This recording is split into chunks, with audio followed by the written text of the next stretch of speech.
Good evening. After a 21-year manhunt, it was DNA evidence and a tip from a family member that finally led to this arrest. Tonight, Luis Rodriguez-Mena finally in custody, arrested more than 20 years after police say he murdered Young Kavila inside of her Des Plaines apartment. Des Plaines detective Randy Aiken was one of the first on scene. When I was there that evening, I never would have believed that this would have taken 21 years to resolve it. Police say Kavila, a 30-year-old flight attendant, was murdered on November 30th of 1999. She had dozens of stab wounds. Her roommate found her body. There was a lot of blood evidence visible there. There were clearly signs of a struggle. Investigators say Mena, who lived in a nearby apartment, attacked her, then fled to Mexico the next day. Mena was on the run for 21 years. Investigators say he moved locations every time the police got close. The 40-year-old man arrested in Mexico back in June, but fought extradition for months. There was enough DNA, there was enough evidence there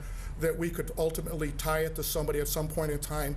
It's just that the circumstances with him fleeing out of the country that it took as long as it did. The break in the case came more than 10 years ago. It was a tip from a family member that led police to Mena's son here in Illinois. They took a DNA swab, then compared the child's DNA to evidence found at the crime scene. This DNA profile was compared through the Illinois State Police Forensics Laboratory to blood evidence recovered at the scene and came up as a 99.98% match. Detective Aiken, now retired, but Kavila's case always top of mind. It closes the circle for me. You know, I've been involved in many investigations over the years. This one stood out. Tonight, Rodriguez-Mena held without bond. He'll be back in court later this month.